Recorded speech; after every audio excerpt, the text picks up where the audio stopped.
is there a line where I can draw, where I know what to hold true and really truth? And there are some truths that I need to really defend, not necessarily against other people, but like in my identity. And for example, like I believe dearly that the earth is not flat, but other people do believe that, like you say in Misbelief.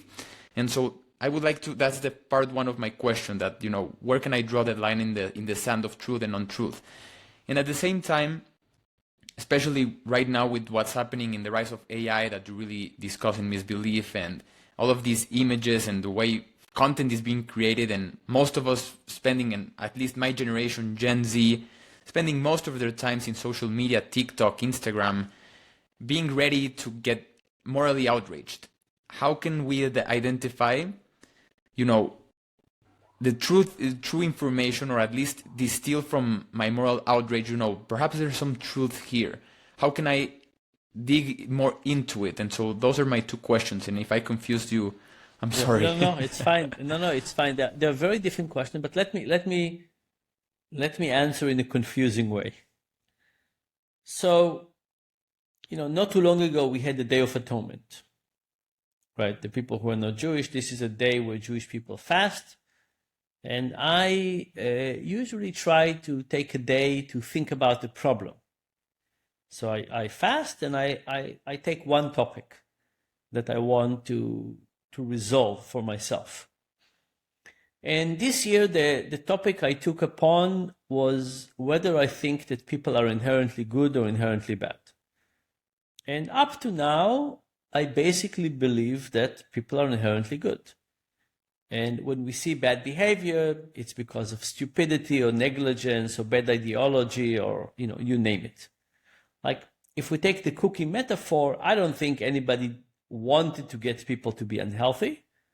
I think it's just a mechanism. It was easy to sell cookies that sells tomato, and easy to add sugar, and easy to, and we got them. And I debated. I had lots of experience in the last few years of saying things that I thought were very demonstrating the dark side of human nature. And I asked the question of whether I think I should resolve that. I didn't finish that discussion with myself, so one day was not enough. And then October 7th came with another set of horrific images that I don't think anybody on Hollywood who is creating horror shows have not thought about in terms of the horror that were created. And I kept on thinking about this, and I'll tell you what, here is where I am. I feel that the world is worse than I thought it was. I feel that I'm not yet ready to update my belief. So I recognize it, but I'm not ready for it. But I also feel that part of the reason is that I need to believe that the world is a positive place for my motivation. I feel that if I felt that the world was dark and evil, it would be very hard for me to wake up and get the energy to try and make things a little bit better. So it's not just about the beliefs. That's what I said, I'll confuse you. It's also about motivation. So my sense is that, yes, the world is not as a good place as I thought 5 years ago. I'm not yet ready to abandon my belief that human nature is inherently good and that we can have a flourishing planet. But I also can't accept that belief, that negative belief about human nature, because I feel I need it for my motivation and well-being. So I think that's that. And then your second question is about moral outrage. So, when I use the term misbelief in the book, I mean actually a couple of things. I mean that people believe in something that is not correct. but I also mean that they adopt this belief as a very central theme of their life. Imagine that you believe that broccoli is not that healthy. Okay, maybe you're wrong, but you're not adopting it as a central tenet of your life.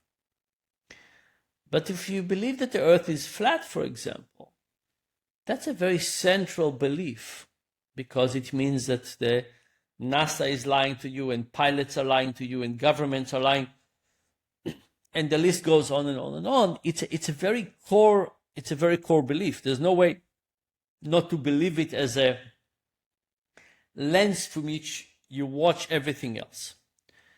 And this is where some reduction in confidence is very important. So moral outrage starts with being 100% convicted that you're wrong. That you're right, sorry. But what if you're only 98% convicted that you're right? It's not the same, right? So the first thing we need to do is we need to reduce our conviction. As we said, everything is more complex. Everything has multiple sides. There's almost never a case where somebody is right and another person is wrong. It's almost always the case that there's enough fault to go around. I'm not talking about car accidents, but long-term things usually are usually complex. That's the first one. And the second, one of the things that happened to me in this process with this book is that at some point I realized how difficult it is to be a conspiracy theorist or a misbeliever. I had a conversation with a woman who very, very strong misbeliever. And I thought about her. Now, if you believe in God, you believe that the world is usually a good place. God takes care of you. God is a positive entity. Yes, sometimes there's a devil, but mostly it's God, and mostly it's good.